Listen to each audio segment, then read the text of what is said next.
हरे राम हरे राम राम राम हरे हरे।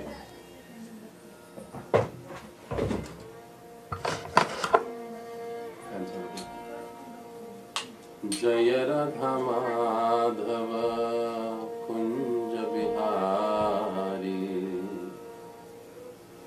गोपीजन वल्लभ गिरिवर धारी।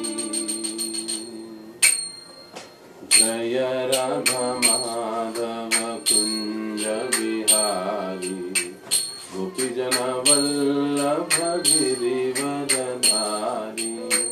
यशोदानंदन ब्रज जन रंजन, यशोदा नंदन ब्रज जन रंजन। यमुना तीरवनचारी,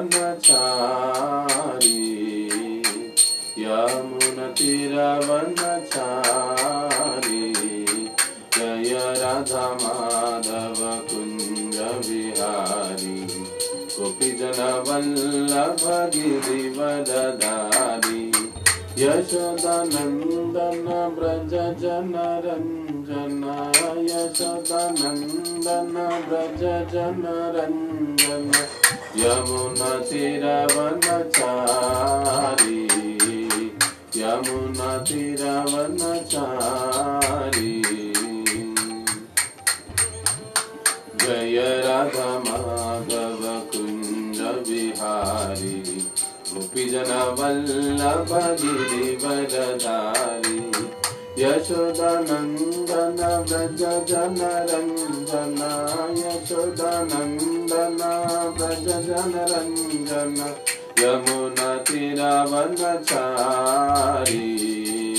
यमुना तीरवनचारी। हरे कृष्ण कृष्ण कृष्ण हरे हरे, हरे राम राम राम हरे हरे। हरे कृष्ण कृष्ण कृष्ण हरे हरे, हरे राम राम राम हरे हरे। हरे कृष्ण कृष्ण कृष्ण हरे हरे, हरे राम राम राम हरे हरे। हरे कृष्ण कृष्ण कृष्ण हरे हरे, हरे राम राम हरे हरे।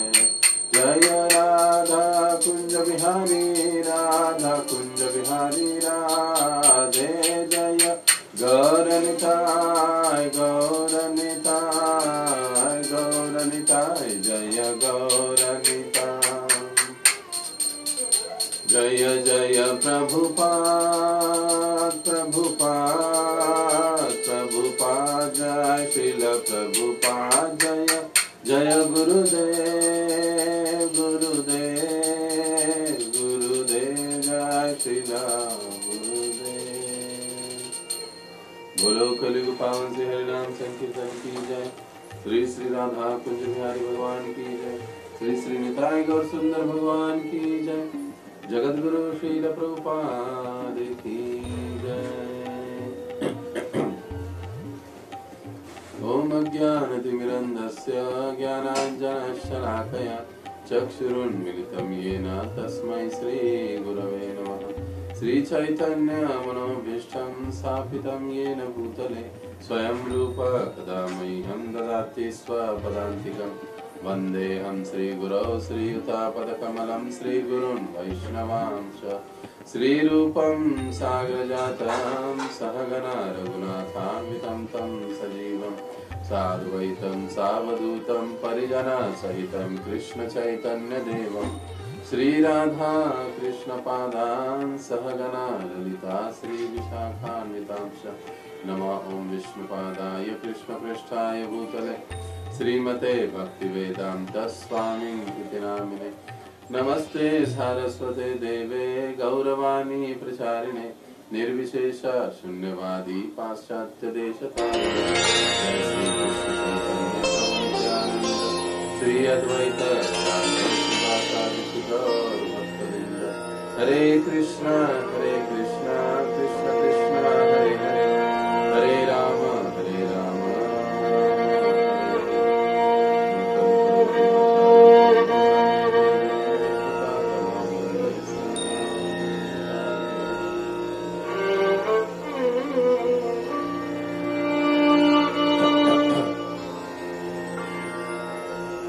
हरे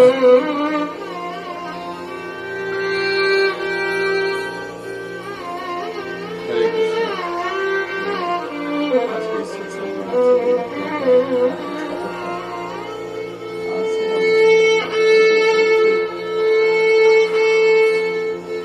10 नामों पर इस महत्वपूर्ण विषय पर हम चर्चा करेंगे कि साधन भक्ति करते हुए जो हम नाम साधना करते हैं प्रमुख रूप से, तो नाम जप के दौरान, नाम साधना के दौरान कौन से 10 प्रकार के अपराध, ये अपराध हमसे क्यों होते हैं, कैसे कैसे बचा जा सकता है, और यदि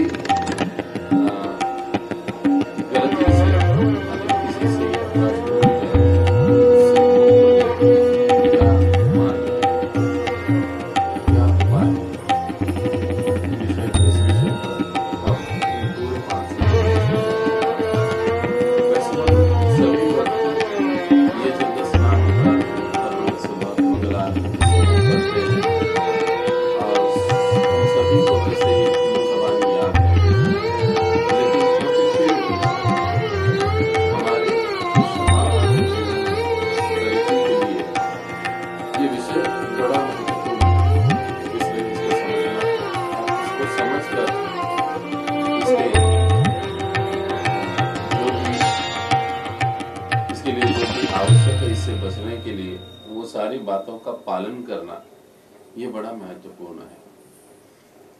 और यदि हम इन बातों को नहीं ध्यान में रखते हैं और ऐसे ही आगे चलते हैं, तो आचार्यगण हमको बताते हैं कि ये ठीक उसी प्रकार से होता है जैसे कि कोई नाव है जिसको समुद्र में जाना है आगे। तो कई बार हम देखते हैं कि तट पर, समुद्र के तट पर नाव होती है और उस नाव को एक डोरी लगाई हुई होती है और वो डोरी तट पर एक खूंटी होती है, उस खूंटी से बांध दी जाती है। और जब नाव चलानी होती है तो वो नाविक क्या करता है, पहले उस खूंटी को छोड़ देता है, उस डोरी को छोड़ देता है, खूंटी से अलग कर देता है और फिर तुरंत नाव में छलांग लगाता है और नाव को चलाना आरंभ कर देता है और नाव आगे चली जाती है। आप सोचिए, यदि उस खूंटी से वो रस्सी नहीं छोड़ी जाए, यदि उस खूंटी से वो रस्सी नहीं छोड़ी जाए, नहीं निकाली जाए, तो क्या नाव आगे जा पाएगी? कभी नहीं जाएगी। वैसे ही जब तक हम लोग इस 10 नाम अपराधों से मुक्त नहीं होते, इन 10 नाम अपराधों से हम बचते नहीं, तब तक हमारी कृष्ण भावना भावित जो हमारा जीवन है, जो हमारी कृष्ण भावना में प्रगति है, वो आगे नहीं हो सकती, यानी हमारी नैया आगे बढ़ ही नहीं सकती है। इसलिए इसको इतना महत्व दिया गया है। और विशेष रूप से हमारे जो सप्तम आचार्य कहे जाते हैं श्रील भक्ति विनोद ठाकुर जी, उन्होंने भी इस विषय पर अपनी टीका, अपना भाषण प्रस्तुत किया। तो इसलिए आज से हम इस विषय पर चर्चा करेंगे कि हरिनाम लेते हुए किए जाने वाले जो अपराध है, उन अपराधों पर, जैसे हमने कहा, चर्चा करेंगे, जो सभी जानते हैं, लेकिन फिर भी सबसे पहले इस विषय पर चर्चा करते हुए हमको ये समझना आवश्यक है कि आध्यात्मिक जगत में नाम और नामी, इसमें कोई अंतर नहीं होता है, वे अभिन्न होते हैं। अभिन्नत्वात् नाम नामिनो, यानी भगवान का नाम और भगवान एक ही है, अलग अलग नहीं है। आध्यात्मिक जगत में भगवान का नाम, नाम तत्व, उसका महत्व जब तक हम लोग नहीं समझते, तब तक वह जो नाम साधना है या नाम है, हम ठीक से नहीं ले पाएंगे और हम लोग अपराध करते रहेंगे। इसलिए नाम के तत्वों को समझना, नाम के महात्म्य को समझना, नाम को लेने की विधि को समझना, ये बड़ा महत्वपूर्ण है। और साधन भक्ति में ये एक प्रकार से अनिवार्य बात है। इसको हमको कभी दुर्लक्षित तो नहीं करना चाहिए। इसीलिए कहा जाता है कि शास्त्रों का ज्ञान संपादन करने में साधक को कभी आलस नहीं करना चाहिए। जो साधक उस ज्ञान संपादन के लिए आलस करता है वो कभी अच्छा उत्तम साधक बन नहीं सकता। इसलिए ज्ञान संपादन के लिए, भक्ति का ज्ञान संपादन करने के लिए हमें कभी भी आलस्य नहीं करना चाहिए, बल्कि हमेशा तत्पर रहना चाहिए सुनने के लिए, ज्ञान की प्राप्ति के लिए। इसलिए चैतन्य चरितामृत में कहा जाता है, नाम चिंतामणि कृष्ण चैतन्य रस विग्रह पूर्ण सिद्ध नित्य युक्तो अभिन्नत्वात् नाम नामिनो। क्या कहा गया है? नाम चिंतामणि कृष्ण। ये जो नाम है वो चिंतामणि है। अब नाम किसका? कृष्ण का। चैतन्य रस विग्रह, और ये नाम कैसा है? चैतन्यमय है, चेतनामय है। उसमें पूरी तरह से रस, वो पूरी तरह से रसमय है, आनंदमय है। और रस विग्रह मतलब उसका अपना रूप भी है। इसीलिए हम नाम को क्या कहते हैं? नाम प्रभु की जय, ऐसे हम उच्चारण करते हैं ना। यानी जो हम हरे कृष्ण महामंत्र जो गाते हैं, हरे कृष्ण कृष्ण कृष्ण हरे हरे, हरे राम राम राम हरे हरे, जो ये हम हरे कृष्ण महामंत्र का उच्चारण करते हैं, तो ये केवल शब्द नहीं है, ये केवल कोई लिखावट नहीं है, ये केवल कोई ध्वनि नहीं है, बल्कि ये साक्षात नाम प्रभु यानी नाम का अपना रूप है, चिन्मय स्वरूप है उनका, साक्षात उनका व्यक्तित्व है, वे व्यक्ति है नाम प्रभु। इसीलिए यहाँ पर कहा गया है नाम चिंतामणि कृष्ण चैतन्य रस विग्रह। अगर रूप नहीं होता तो विग्रह शब्द आता ही नहीं श्लोक में। इसीलिए ये कहा गया है कि नाम को भी अपना निजी रूप है। ये कोई नाम निराकार नहीं है, निराकारातून प्रकट झाले और निराकारात विलीन झाले, ऐसा कोई यहाँ पर भाव या भाग नहीं है, ये समझना जरूरी है। इसीलिए ये जो श्लोक में कहा गया है कि चैतन्य रस विग्रह नाम का भी अपना एक चिन्मय रूप स्वरूप है, पूर्ण सिद्ध नित्य मुक्तो। और ये पूर्ण सिद्ध है, केवल नाम से ही व्यक्ति संपूर्ण सिद्धि प्राप्त कर सकता है। इसलिए हमारे परम पूज्य गुरु महाराज जी कहते हैं नाम से धाम तक। ये वाक्य बड़ा छोटा लगता है, लेकिन ये बहुत ही गहरा वाक्य है। नाम से धाम तक यानी केवल और केवल नाम की साधना से ही हम धाम को प्राप्त कर सकते हैं। नाम की साधना से ही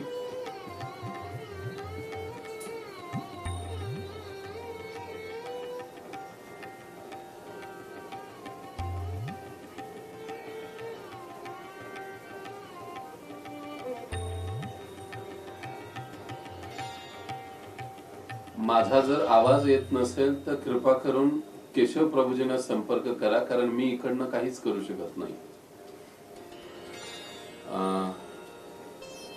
तो जो कहा गया है नाम चिंतामणि कृष्ण चैतन्य रस विग्रह पूर्ण सिद्ध नित्य मुक्तो, केवल नाम से ही हम संपूर्ण सिद्धि प्राप्त कर सकते, केवल नाम से। और दूसरी बात,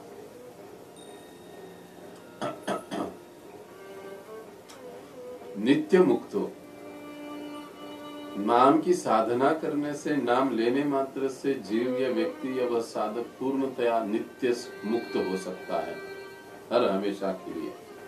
क्यों? क्योंकि अभिन्नत्वात् नाम नामिनो, क्योंकि नाम और नामी में कोई अंतर नहीं है। ये बड़ा महत्वपूर्ण बात है, नाम और नामी। अब नाम, वैसे हम चौथी पांचवी छठी कक्षा में हम नाम सर्वनाम ये सारी चीजें हम पढ़े हैं, वैसी कुछ बात यहाँ पर है। नाम का मतलब होता है नाम, जैसे किसी व्यक्ति का नाम है चंद्रकांत। अब चंद्रकांत यह नाम हुआ और वह जो व्यक्ति है उसको कहा जाएगा नामी। वैसे ही कृष्ण यह नाम है और जो वास्तविक बंसीधारी द्विभुज धारी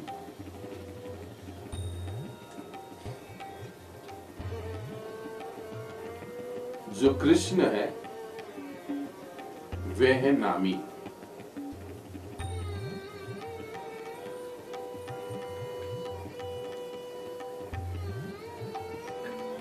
वे हैं नामी। अब यहां पर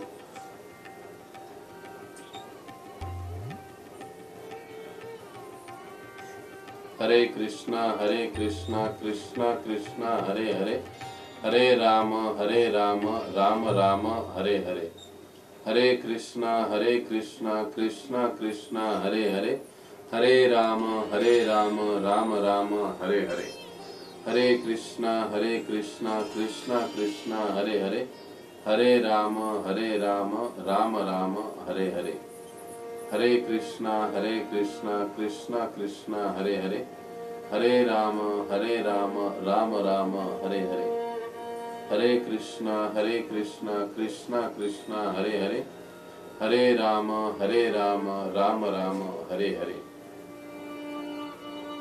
तो यहाँ पर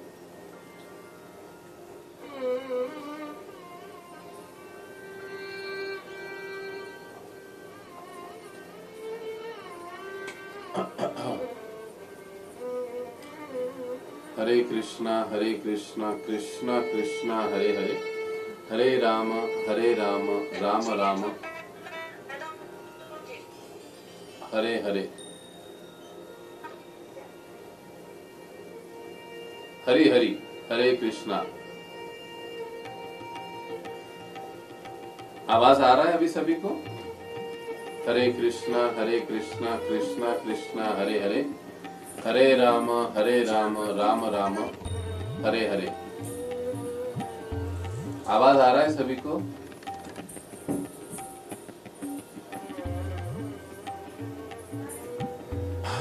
हाँ, मेरे स्क्रीन पर तो ओपन है आवाज, मतलब वो बंद नहीं है।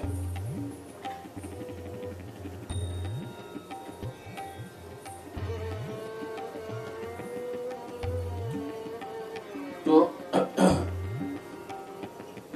जैसे कृष्ण यह नाम है और द्विभुजधारी बंसीधारी जो व्यक्तित्व है भगवान श्री कृष्ण, वो नामी कहलाए जाते हैं। इसलिए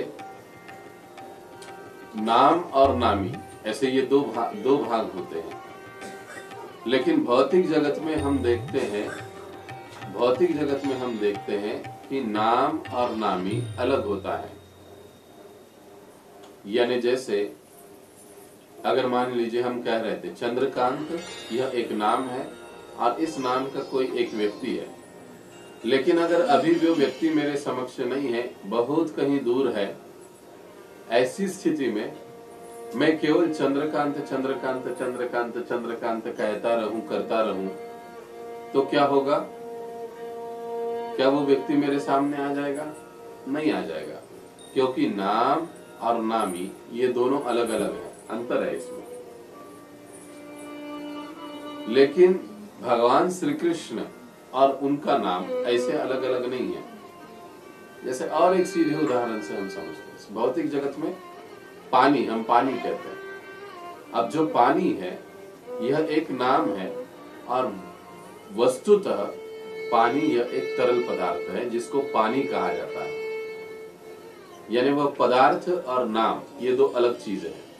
अब मान लो मुझे प्यास लग जाती है और मैं केवल कहता हूं पानी पानी पानी पानी पानी पानी पानी, तो केवल पानी कहने से मेरा प्यास नहीं बुझेगा। मुझे प्रत्यक्ष रूप से वो तरल पदार्थ जिसका नाम पानी है मुझे पीना पड़ेगा, तब मेरा प्यास बुझेगा। लेकिन विशेष बात देखिए, भगवान श्री कृष्ण और उनका नाम ऐसे अलग अलग नहीं है। यही इस श्लोक में समझाया गया है, अभिनत्वात् नाम नामिनौ, कि उनका नाम और वे दोनों ही एक ही है।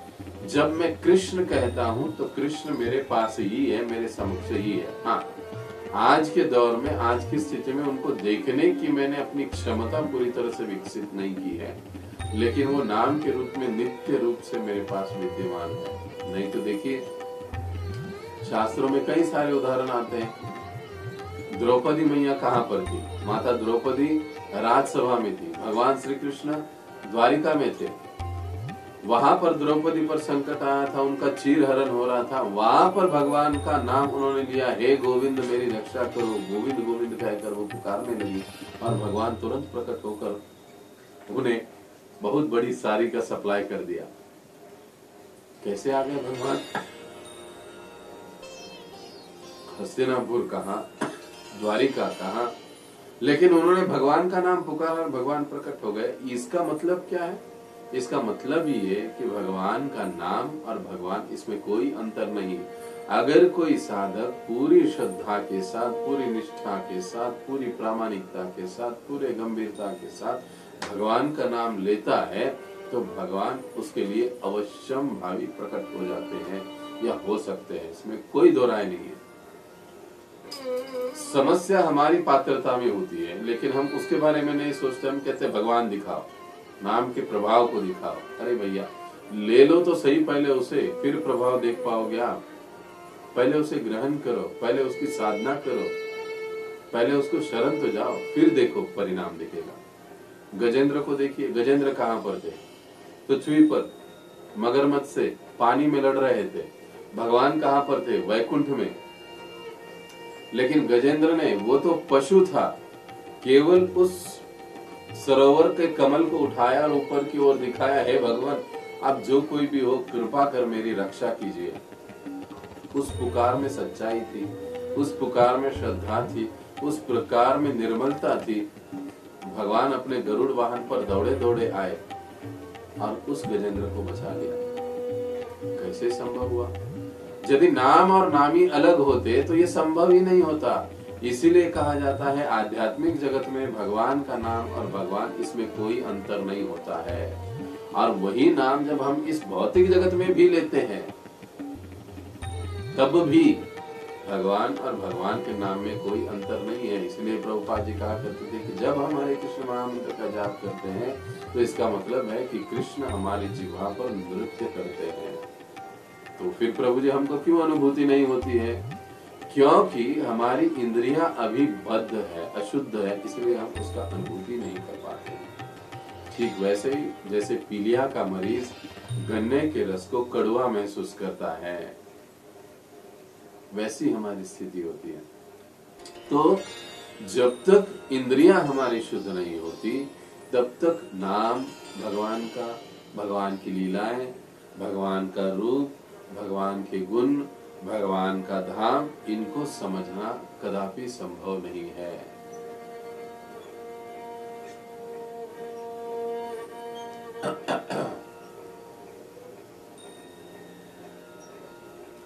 इनको समझना कदापि संभव नहीं है। जब तक हमारी इंद्रियां अशुद्ध है, जब तक हमारी चेतना शुद्ध नहीं है, तब तक इन्हें हम नहीं समझ सकते हैं। अगर हमको इन चीजों को समझना है, भगवान के नाम को, गुणों को, लीलाओं को, धाम को, तो हमें भी चिंतामणि होना पड़ेगा। अब चिंतामणि का मतलब क्या है? अब चिंतामणि का एक मतलब होता है दिव्य चिंता, दिव्य चेतना। तो हमें भी अपनी चेतना को दिव्य बनाना पड़ेगा, तब नाम में रुचि उत्पन्न होगी। तब हम सवेरे उठकर महाराज जी के साथ जप करना आरंभ करेंगे, क्योंकि नाम में रुचि उत्पन्न हुई है। नहीं तो क्या लगता है, अरे जाने तो 6 बजे, क्या दोपहर में भी तो कर सकते हैं ना, अभी करना क्या जरूरी है, एक साथ बैठकर 16 माला कर लेंगे। नाम में रुचि न होने के कारण ये सारी चीजें होती है। लेकिन रुचि क्यों नहीं होती है? क्योंकि इंद्रियां, मन शुद्ध नहीं है, चेतना अभी दिव्य नहीं हुई है। तो जब तक हमारी इंद्रियां शुद्ध नहीं होती तब तक हम इन चीजों को नहीं समझ सकते। इसका मतलब हमें अपनी चेतना को दिव्य बनाना होगा। साधारण इंद्रियों से हम, ये अशुद्ध इंद्रियों से हम भगवान के नाम रूप गुण लीला आदि के महात्म्य को नहीं समझ सकते। उसके प्रभाव की अनुभूति भी हम लोग ठीक से नहीं कर पाएंगे। इसलिए क्या कहा जाता है पुनः, अतः श्री कृष्ण नामादि न भवेत् ग्राह्यम इंद्रिय सेवान मुखेदि जिह्वादौ स्वयमेव स्फुरत्यद। क्या कहा गया है, अतः श्री कृष्ण नामादि न भवेत् ग्राह्यम इंद्रिय। भगवान श्री कृष्ण का नाम रूप गुण लीला आदि ये जो सारी चीजें हैं हम बद्ध इंद्रियों के द्वारा नहीं समझ पाते हैं। लेकिन सेवान मुखेदि जिह्वादौ, हम सेवा जब करना आरंभ कर देते हैं, भक्तों के संग में आते हैं, भगवान की अलग अलग प्रकार की सेवाएं करते हैं, वैष्णव की अलग अलग प्रकार से सेवाएं जब हम करते हैं, और विशेष रूप से जिह्वादौ, जिह्वा से जब हम सेवा करते हैं, मतलब क्या, जिह्वा से भगवान के नाम को लेना, भगवान की कथा को कीर्तन को करना, भगवान का प्रसाद ही जिह्वा के द्वारा ग्रहण करना, ये भी सेवा है। जिह्वा के द्वारा भगवान के नाम की सेवा, भगवान की सेवा, प्रसाद देना, ये भी सेवा है। जब ऐसे हम कहते हैं, करते हैं, तब स्वयं एवं स्फुरत्यद, तब भगवान श्री हरि का नाम, कृष्ण का नाम स्वयं ही हमारे हृदय में स्फुरित हो जाता है, शुद्ध नाम उदित हो जाता है।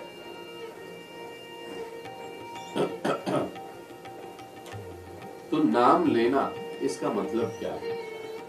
कई बार हम कहते हैं, हाँ हम भी जब करते हैं हम भी नाम लेते हैं। कई बार हम लोगों से मिलते हैं, लोग ये कहते रहते हैं, बोलते रहते हैं, क्या हम भी नाम लेते हैं, हमको भी पता है 24 तास चाललं असतं। महाराष्ट्र में ये फेमस सेंटेन्स आहे, आमच्या मनात 24 तास चाललेलं असतं प्रभूजी, तुम्ही काय सांगता आम्हाला?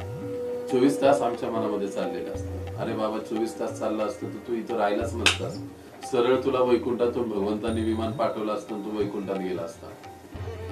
ये केवल मिथ्या धारणाएं होती है, केवल मन के खेल होते, माया के खेल होते कि 24 घंटा चल रहा है। सोचिए अगर 24 घंटा नाम अगर हृदय में चल रहा होगा तो उस व्यक्ति की स्थिति क्या होगी? वो तो यहाँ पर रहेगा नहीं, वो सीधा भगवत धाम ही चला जाएगा। भगवान कहेंगे चलो भैया तुम्हारा हो गया, अभी टिकट निकल गया, तुम्हारा सारा कार्य पूरा हो गया। तो ऐसे नहीं, भगवान का नाम लेने का मतलब है, इसकी जो पहली सीढ़ी है प्रभुपाद जी बड़े ही सरलता से समझाते हैं कि भगवान का नाम लेना मतलब जो नाम हम ले रहे उसको सुनना। एवं मनात केलं तर नहीं चालत का? मन में किया तो नहीं जमेगा क्या? ये आप हरे कृष्णा वाले बहुत दिखावा करते हो, ये जोर जोर से हरे कृष्णा क्या चिल्लाते हो, सारी दुनिया में जप माला लेके क्या घूमते हो, जोर जोर से नाम जप क्या करते, इसकी क्या जरूरत है? भगवान को सुनाई देता है, भगवान को दिखाई देता है ना सब, आपको दिखाने की क्या जरूरत है? कई बार लोग ऐसी अनाप शनाप बातें बोलते रहते हैं, लेकिन जो बताया गया है कि भगवान का नाम लेना मतलब मुख से नाम लेना।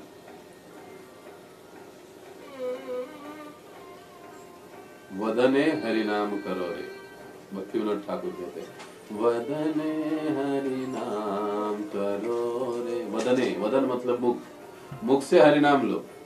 उन्होंने भी ये नहीं कहा मने हरि नाम करो रे।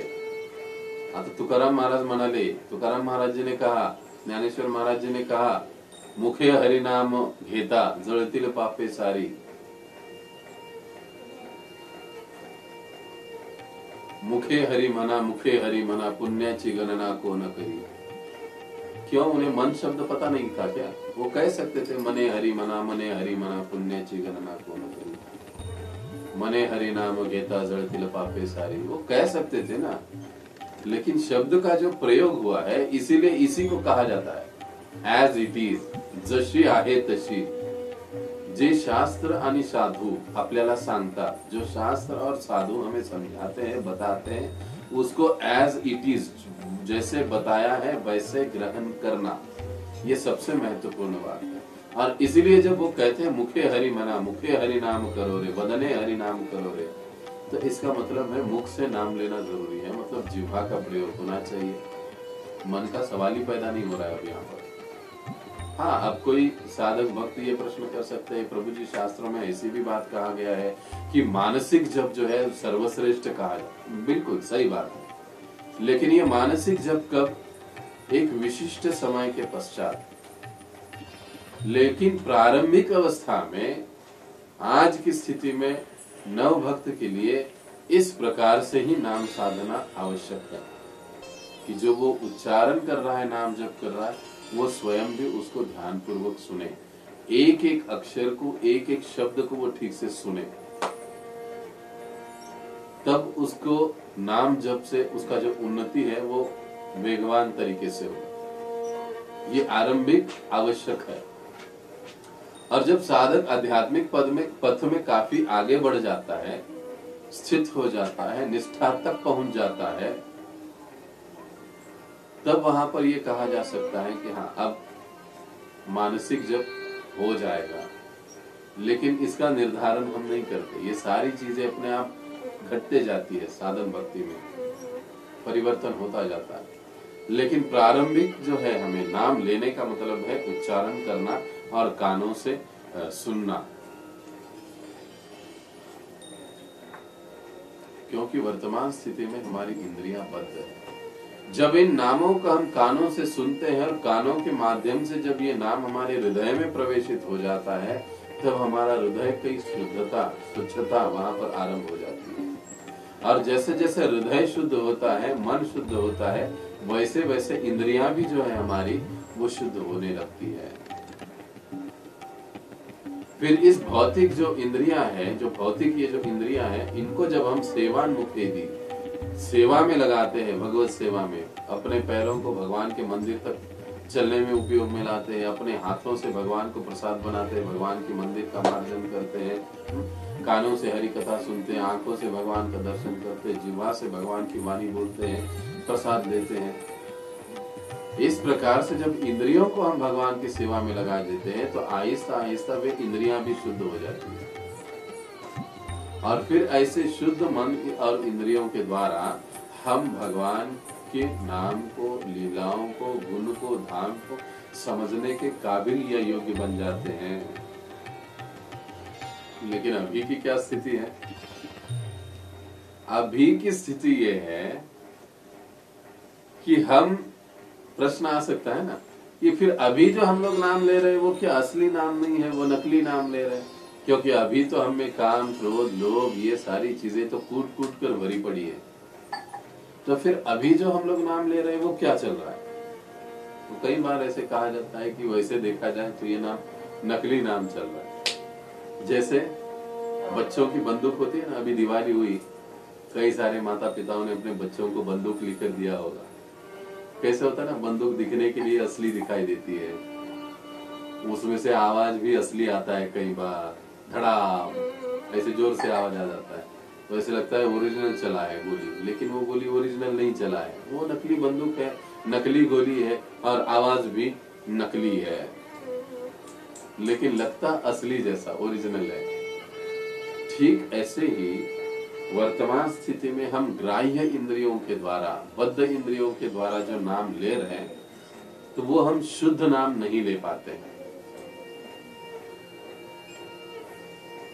शुद्ध नाम तभी उदित होता है या तभी बाहर आता है जब समस्त इंद्रियां शुद्ध हो जाती है, हृदय मन शुद्ध हो जाता है, इंद्रियां शुद्ध हो जाती है, पवित्र हो जाती है, दिव्य हो जाती है, तभी और तभी शुद्ध नाम प्रकट होता है। तब तक ये इसी प्रकार से नाम चलते रहता है। अशुद्ध मन से, अशुद्ध इंद्रियों से हम असली नाम नहीं ले पाते, बनावटी नाम लेते रहते हैं। परंतु जो शुद्ध भक्त होते हैं ना भगवान के, वो वास्तविकता में असली नाम लेते हैं। क्यों? क्योंकि उनका मन, बुद्धि, इंद्रियां शुद्ध होते हैं, पवित्र होते हैं, आध्यात्मिक होते हैं, दिव्य होते हैं।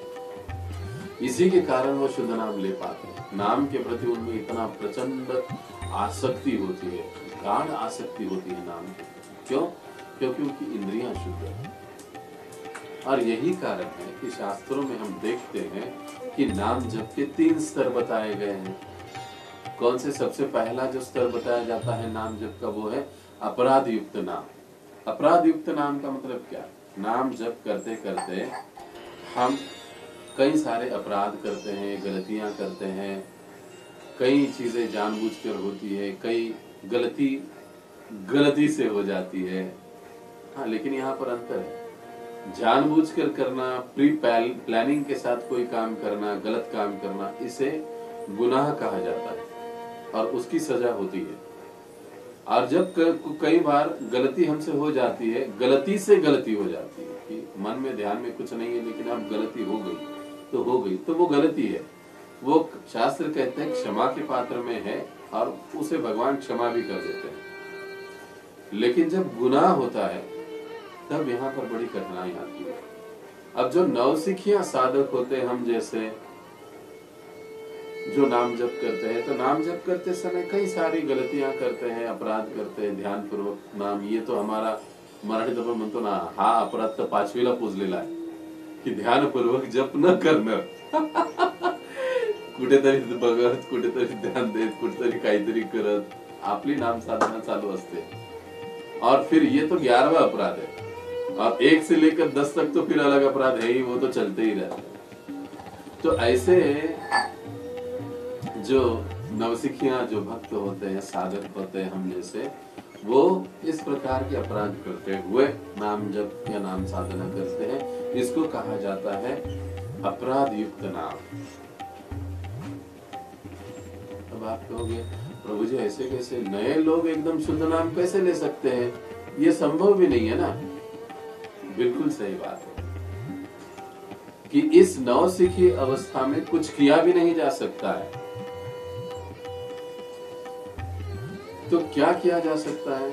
केवल और केवल नाम लेते रहने से ही हम इस अपराध युक्त नवसिखी अवस्था से उठकर ऊपर की अवस्था तक यानी दूसरी अवस्था तक पहुंच सकते हैं, अन्यथा संभव नहीं.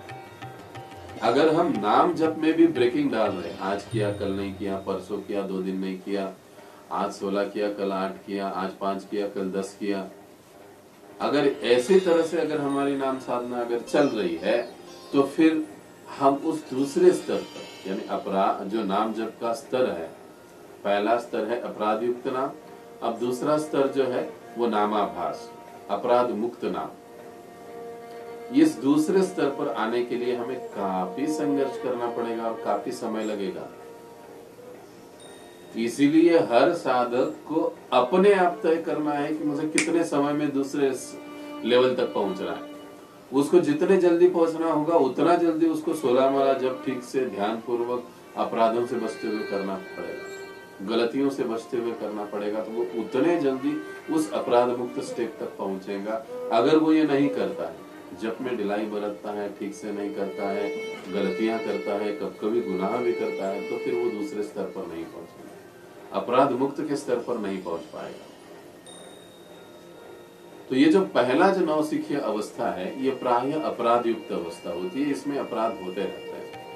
लेकिन अगर कोई इस स्तर पर भी रहकर दृढ़ता के साथ नाम जब आगे चलाता रहता है, आगे लेता रहता है, तो आहिस्ता आहिस्ता नाम के प्रभाव से उसकी जो ये गलतियां करने की, अपराध करने की प्रवृत्ति कम हो जाती है, इंद्रियां शुद्ध होने लग जाते हैं और वो आहिस्ता आहिस्ता दूसरे स्तर की ओर बढ़ने लगता है, जिसे कहा जाता है अपराध मुक्त नाम जप.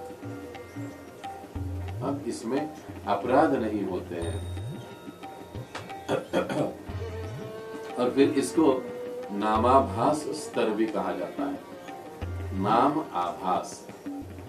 अब ये किस चीज का आभास है? तो इस स्तर पर शुद्ध नाम का आभास मात्र होना आरंभ हो जाता है. आभास मात्र होना, इसका मतलब क्या है? भक्तिविनोद ठाकुर जी समझाते हैं कि जिस प्रकार से सूर्य उगने से पहले उसका थोड़ा सा जो संधि प्रकाश प्रकट हो जाता है आरंभ में, वैसे ही शुद्ध नाम उदित होने से पहले उसका प्रभाव आंशिक मात्रा में उस साधक के हृदय में, मन में, जीवन में प्रकट होना आरंभ हो जाता है. उस नाम में उसे आनंद और रस मिलना आरंभ हो जाता है और वो अधिक उस नाम के प्रति आसक्त होते जाता है.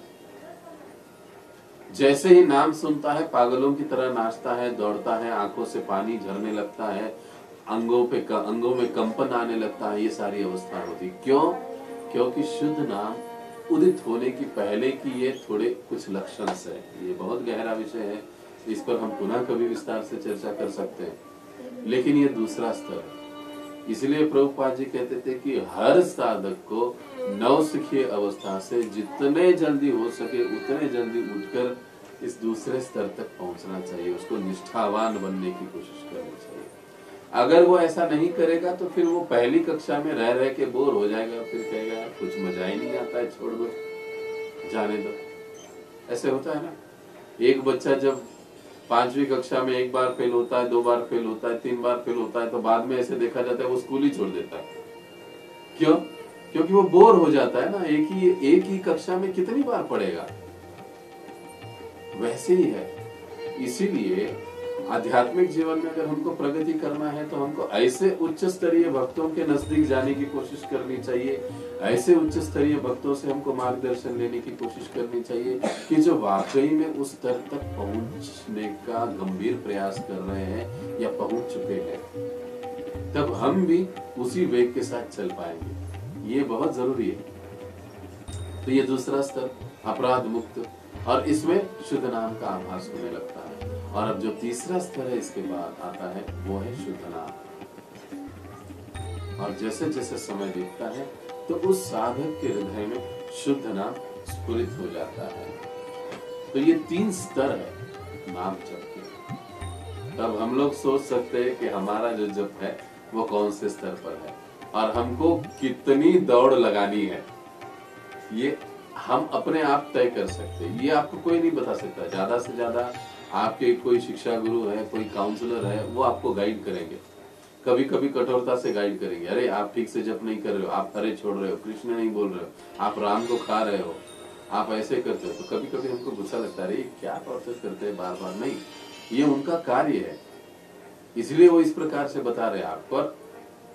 और वाकई में ऐसे साधक भाग्यवान है जिसके ऊपर उनके गुरु और शिक्षा गुरु का इतना विशेष ध्यान है, क्योंकि वो चाहते हैं कि वो अच्छे से नाम लेकर उनकी प्रगति हो जाए, वो आगे बढ़े। और एक वैष्णव यदि किसी दूसरे वैष्णव के बारे में ऐसे चाहता होगा तो फिर ये कभी फेल नहीं हो सकता। भगवान इस इच्छा को जरूर पूरा करते हैं। तो ये हमको इरिटेट होकर हमको इसको समझने की भूल नहीं करनी चाहिए, बल्कि प्रसन्नता से इस विषय को हमको लेना चाहिए कि अरे कोई है ऐसे वैष्णव भक्त, मेरे गुरु, मेरे शिक्षा गुरु, मेरे दीक्षा गुरु, जो मेरे जप को सुधार लाकर मुझे और गति से आगे बढ़ाना चाहते हैं। कितना भाग्यशाली हूँ। ये सोच, इसको कहते हैं पॉजिटिव थिंकिंग, सकारात्मक सोच। और जो आध्यात्मिक जीवन में इस सकारात्मक सोच से चलता है वो बहुत जल्दी प्रगति कर लेता है। इसलिए हमने पिछले सत्र में सुना था कि उपदेशामृत के आमुख में प्रभुपाद जी कहते हैं कि कृष्ण भावना में साधक की प्रगति उसके मनोवृत्ति पर निर्भर करती है। अगर उसकी मनोवृत्ति निगेटिव है, ये गलत है, ये ठीक नहीं है, वो ठीक नहीं, वो ऐसा करता है, ये ऐसा करता है, निगेटिव मनोवृत्ति, प्रगति नहीं होगी। सकारात्मक प्रगति है, वो तेजी से आगे बढ़ेगा। हर बुरी और हर गलत या कुछ खराब चीज में वो अच्छी चीज देखेगा ही देखेगा और उसको लेकर वो आगे बढ़ेगा। तो ये नाम जप के तीन स्तर हुए। अब सवाल आ सकता है, शुद्ध नाम जप के क्या फायदे हैं? ऐसे ही नाम करते रहने से नहीं चलेगा क्या? कई बार हम लोग कहते हैं ना, ठीक है अभी दीक्षा हो गई, अब 16 माला चल रहा है, 4 नियम चल रहा है, आहिस्ता आहिस्ता सेवा भक्तों का संकम होने लगता है और हम लोग अपने घर में ही बंदिस्त होकर रह जाते हैं। माझ्या 16 माळा जप, 4 नियमांचं पालन, माझ्या घरातल्या भगवंतांचा भोग, मेरे भगवान का भोग, उनकी सेवा, बस इसी में हम लोग रम जाते हैं। आगे की चीजें रह जाती और फिर प्रगति भी कई बार धीमी हो जाती है। तो इसीलिए ये सवाल है कि फिर शुद्ध नाम लेने की क्या आवश्यकता है? क्यों शुद्ध नाम लेना चाहिए? क्योंकि केवल और केवल शुद्ध नाम के द्वारा ही हम कृष्ण प्रेम की प्राप्ति कर सकते हैं, नामाभास से भी नहीं। केवल और केवल ये जो तीसरा स्तर है शुद्ध नाम, जब तक ये शुद्ध नाम उदित नहीं होता, स्फुरित नहीं होता, तब तक कृष्ण प्रेम प्राप्त होने का सवाल ही पैदा नहीं होता। वो दिव्य धाम का, जगत का आनंद प्राप्त होने का सवाल ही पैदा नहीं होता। तो शुद्ध नाम लेने से सारे पाप हमारे नष्ट हो जाते हैं। वैसे देखा जाए तो अपराध मुक्त स्तर से ही हमारे पाप नष्ट होना आरंभ हो जाता है। जैसे ही हम अपराधों से मुक्त होकर जप करना आरंभ कर देते हैं, गलतियों से, गुनाह से तौबा करके परे होके हम नाम जप करना चालू हो जाता है, तभी से हमारे पाप कम होने लग जाते हैं, नष्ट होने लग जाते हैं। और जितनी मात्रा में व्यक्ति के जीवन के पाप कम हो जाते हैं साधक के, उतनी ही मात्रा में उसके जीवन में शुभता, उसके जीवन में आनंद उदय होने लगता है।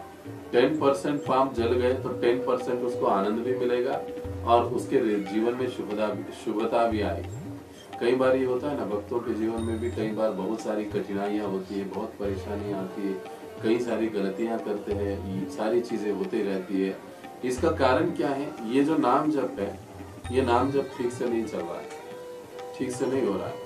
यदि ये नाम जप पूरी श्रद्धा और निष्ठा के साथ हो तो बाकी की सारी चीजें अपने आप होने लग जाती है। यहाँ तक कि उसका भरण पोषण भी आसानी के साथ होते रहता है। यहाँ तक बात है। इसलिए हम लोग देखते हैं चैतन्य चरितामृत में कथा आती है ना, मैं 3 बार तालियां बजाता हूँ। गदाधर पंडित, हाँ गदाधर पंडित कौन, भूल गया नाम। 3 बार ताली बजाता हूँ बस, और उस तीसरी बार ताली बजाते ही भगवान मुझे जो चाहिए उस दिन के लिए वो दे देते हैं, मेरे सामने आ जाता है। मुझे और कुछ करने की जरूरत नहीं, क्योंकि भगवान को मैंने एक ही बार कह दिया कि प्रभु जिस दिन तीसरी ताली बजेगी और आपसे कुछ नहीं आएगा और मेरा परिवार भूखा रहेगा, उस दिन मैं गंगा में जाकर छलांग लगा दूंगा। अब आप सोचो आपको क्या करना है। वो ऐसा कहकर दिन भर सोते नहीं थे।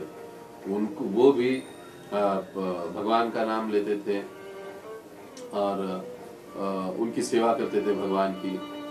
तो ऐसे भक्त थे वो। कहने का तात्पर्य ये है कि शुद्ध नाम से सारे पाप, जब शुद्ध नाम उदित हो जाता है तब सारे पाप समूल नष्ट हो जाते हैं। और यही कारण है कि किसी प्रकार का कोई कलमश नहीं रहता है साधक में, और तब उसे शुद्ध कृष्ण प्रेम की प्राप्ति हो जाती है। तो देखिए, हम सोच सकते हैं कि शुद्ध नाम कितना शक्तिशाली है।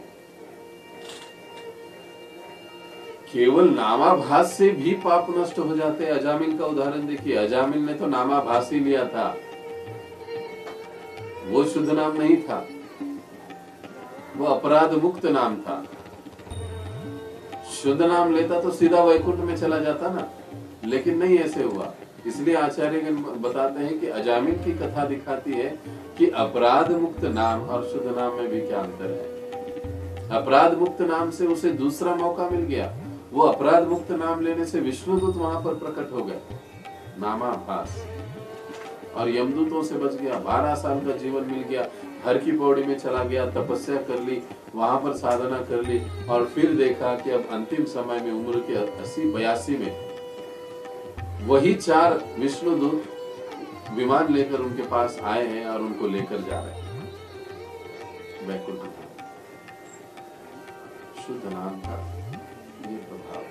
तो शुद्ध नाम जो होता है बड़ा शक्तिशाली होता है, लेकिन इस शुद्ध नाम तक पहुंचने के लिए अपराधों से बचना बड़ा जरूरी होता है, और यही साधन भक्ति का संघर्ष कालावधि है। अपराधों से बचना, गलतियों से बचना, निंदा से बचना, ढिलाई से बचना, ये जो सारी चीजें हैं इनसे बचना, इसके लिए संघर्ष करना पड़ता है। ये अपने आप नहीं होता है। सुबह 4 बजे, 4:30 बजे, 5 बजे उठना, ये अपने आप नहीं उठना होता है। इसके लिए संघर्ष करना पड़ता है, इसके लिए थोड़ी मेहनत करनी पड़ती है, इसके लिए थोड़ा सा निश्चय धारण करना पड़ता है, अपने आप को थोड़ा स्वेच्छा से कष्ट देना पड़ता है, और कुछ समय ऐसा करने के बाद फिर वो साधक है उस कार्य का आदी हो जाता है। फिर उसके लिए वो संघर्ष में बात नहीं बनती, वो फिर आनंद की बात बन जाती है और उसको ही वो प्रेम के साथ करने लग जाता है। तो ये यदि हम नाम जप के साथ अपराध भी करते रहेंगे तो हमें अनेक अनेक जन्म लगेंगे, जैसे हमने कहा शुद्ध नाम तक पहुंचने के लिए। इसलिए अपराध मुक्त नाम ये हमारा उद्देश्य है। हालांकि हमारा अल्टीमेट अंतिम उद्देश्य है शुद्ध नाम और कृष्ण प्रेम। लेकिन आज इस स्थिति से, नवसिखिया अवस्था से अपराध मुक्त नाम तक पहुंचना, ये हमारा पहला प्रायोरिटी, प्राधान्य है।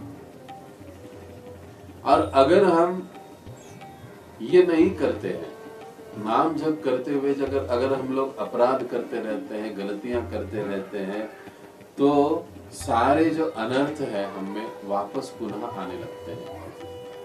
अब ये बहुत गंभीर बात है।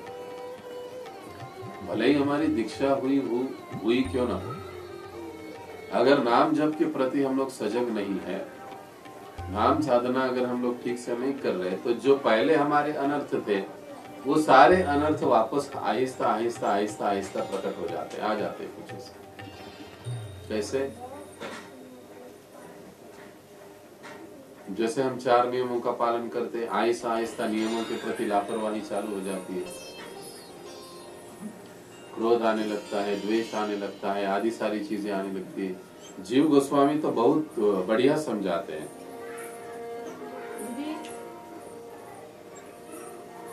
कि जब अपराध युक्त, वे कहते हैं कि अपराध युक्त नाम जप के 5 परिणाम होते हैं। जीव गोस्वामी कहते हैं अपराध युक्त नाम के 5 परिणाम होते हैं। सबसे पहला परिणाम जीव गोस्वामी कहते हैं कि छल और कपट करने की वृत्ति आ जाना।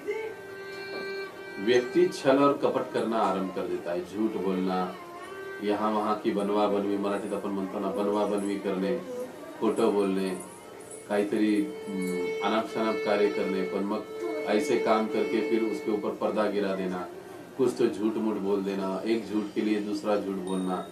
ये जो छल और कपट की प्रवृत्ति है वो बढ़ने लगती है। अपराध युक्त नाम, जब नाम हम लोग ठीक से नहीं लेते, जब हम लोग नाम जब ठीक से नहीं करते, जब हम ध्यान पूर्वक नाम जप नहीं करते, जब नाम जप में हमारा पूरा श्रद्धा नहीं होता है, जब नाम जप हम भक्तों के संग में नहीं करते हैं, तो ये पहली हम बुरी प्रवृत्ति हमें प्रवेश कर जाती है।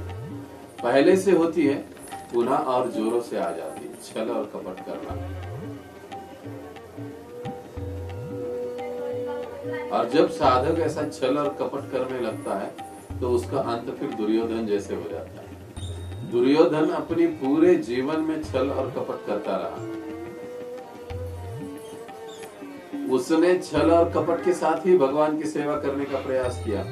भगवान हस्तिनापुर में शांति दूत बनकर आए तो वो 56 भोग खिलाने के लिए ले जा रहा था भगवान को। पीछे उद्देश्य क्या था कि भगवान मेरे पाले में आ जाए, मेरा साथ दे दे। वो भगवान को एक प्रकार से रिश्वतखोरी करा रहा था, यानी छल और कपट। ऊपर से तो दिखा रहा था कि हाँ मैं बहुत तुम्हारा सेवा कर रहा हूँ, मैं तुम्हारा बहुत अच्छा भक्त हूँ, मैं बहुत अच्छा तुमसे बहुत प्रेम करता हूँ, वो ऊपर से दिखा रहा था। लेकिन उसका आंतरिक उद्देश्य ऐसा छल और कपट का था। इसका परिणाम क्या हुआ हम देखते, भगवान उसके पास गए नहीं। भगवान ने कहा कि हे दुर्योधन, तुम ये सब इतना जो कुछ भी कर रहे हो क्यों कर रहे हो, मैं जानता हूँ।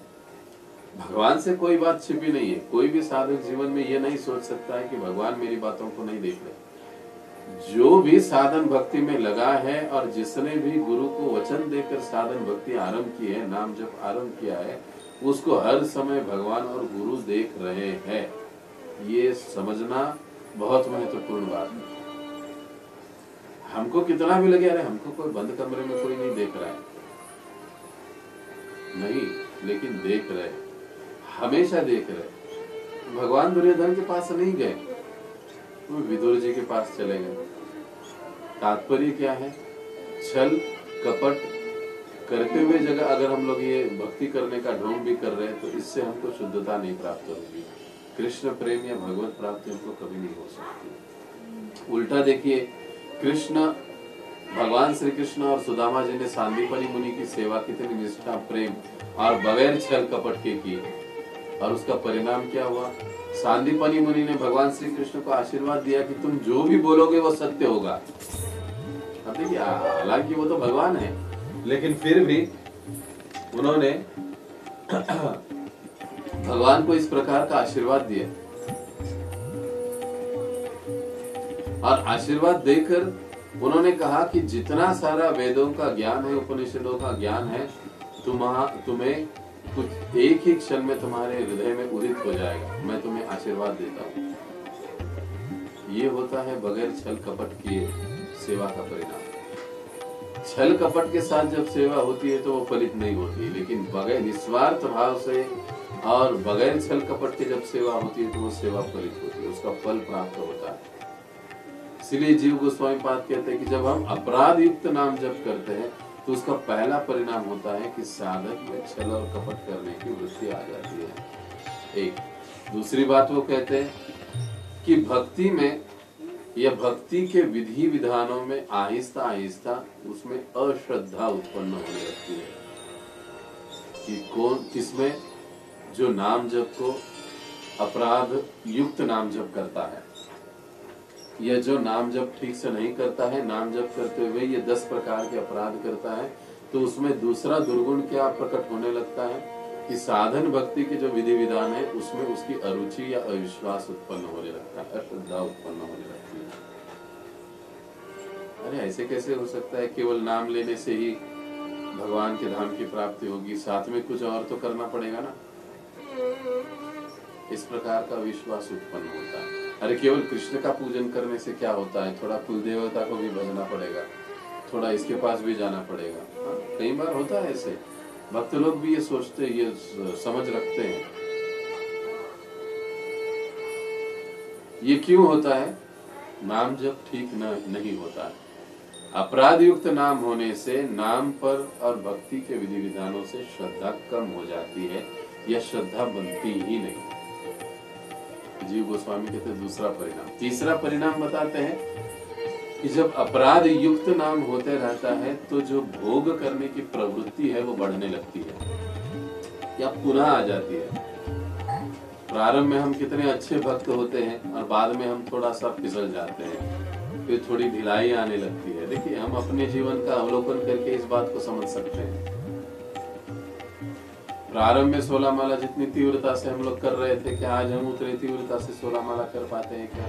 अपना अनुकरण, अपना अवलोकन स्वयं ही करने की आवश्यकता होती है। कोई दूसरा करे तो हमको बुरा लगता है, लेकिन बुद्धिमान साधक वही होता है कि जो अपने खुद का अवलोकन स्वयं ही कर लेता है। कि मैं जब भक्ति में आया था तब मैं कितनी गंभीरता के साथ सेवा में दौड़े दौड़े मंदिर में चला जाता था, लेकिन अब 4 साल हो गए, अब सेवा में मंदिर से कोई बुलाता है तो ऐसे लगता है यार अब जाना पड़ेगा सब छोड़कर, ऐसे कैसे होगा? और फिर हम बहानेबाजी करना आरंभ कर देते। क्यों? क्योंकि भोग की प्रवृत्ति बढ़ना आरंभ हो जाती है, विषय वस्तुओं के प्रति हमारा रुझान और बढ़ने लगता है। घूमना फिरना, टीवी देखना, पिक्चर देखना आदि उल्टी पुल्टी सीधे चीजें करना, निंदा करना या चुगली करना या और सारी अनाप शनाप बकबक करते रहना, इनमें रुचि व्यक्ति की बढ़ते जाती है। भोग करने की प्रवृत्ति उसकी बढ़ते जाती है। क्यों?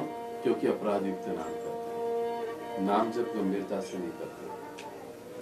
चौथा परिणाम जीव गोस्वामी बताते हैं कि गुरु और वैष्णव के वचनों के प्रति अनादर प्रदर्शित करना आरंभ हो जाता है। वे अनादर प्रदर्शित करते हैं। कौन लोग? जो लोग नाम जब ठीक से नहीं करते, अपराध युक्त नाम करते, वे गुरु के वचनों के प्रति गंभीर नहीं होते पालन करने के प्रति, या अपने शिक्षा गुरु काउंसलर के उपदेश आदेशों को वो मानते नहीं, स्वीकार नहीं करते पूरी तरह से, क्योंकि उनका नाम जब अपराधों से युक्त हुआ है, अपराध युक्त होता है, इसलिए इनके वचनों में उनकी श्रद्धा नहीं बैठती है। और पांचवा वो कहते हैं, जीव गोस्वामी पाद बताते हैं कि भक्ति से पतन हो जाता है। पतंती ऐसे पता मिल जाता है भक्ति से। अगर कई समय तक, कुछ समय तक सुधार न करते हुए अपराध युक्त नाम ऐसे ही चलता रहा, सुधार किया ही नहीं उसमें, तो एक समय ऐसे आता है कि ये सारी चीजें जो है कपट छल उदित हो जाता है, भक्ति के विधि विधानों के प्रति अश्रद्धा होती है, तो वहां पर फिर ढिलाई होना आरंभ हो जाता है, फिर भोग करने की वृत्ति बढ़ जाती है, तो व्यक्ति का दिमाग खराब हो जाता है, इधर उधर भागता है, फिर गलत गलत बातें सूझने लगती है, करने लगता है व्यक्ति साधक, और फिर गुरु और वैष्णव के आदेश वचनों को वो नकार देता है, भूल जाता है या दुर्लक्षित कर देता है, और जब ये चारों चीजें कर देता है तो अंतिम में उसका पतन निश्चित है, और फिर वो भक्ति से पतित हो जाता है, नीचे गिर जाता है। तो ये इतना सारा अनर्थ जो है वो एक अनर्थ के कारण होता है, वो है ध्यान पूर्वक जप न करना, या जो नाम साधना है वो ठीक से न करना, या अपराध युक्त नाम लेते रहना। अपराध युक्त नाम जप करने से ये सारी चीजें होती है। जो इसलिए अपने जप को अपराध मुक्त रखना, ये साधक भक्त के लिए एक संघर्ष है, और उसके लिए उसे सदैव तैयार रहना चाहिए। तो ये हमारे जो विषय है 10 नाम अपराध, उसका ये पार्श्वभूमि था। अब हम कल से एक एक नाम अपराधों पर चर्चा करते जाएंगे। तो कल हम पहला नाम अपराध लेंगे कि भगवान नाम का प्रचार करने वाले महाभागवतों की निंदा करना। ये बड़ा महत्वपूर्ण है। अब ये नाम अपराध क्यों होता है, तो कैसे होता है, अगर ये गलती से नाम अपराध हो भी जाए या जाने अनजाने में हम लोग ये अपराध कर भी दे, तो इससे हम कैसे मुक्त हो सकते हैं, शास्त्र हमें इसका क्या उपाय बताते हैं, इसके साथ हम लोग इस पर चर्चा करेंगे। तो आज के इस विषय को हम यहीं पर विराम देते हैं। यदि किसी का कोई प्रश्न है तो पूछ सकते हैं।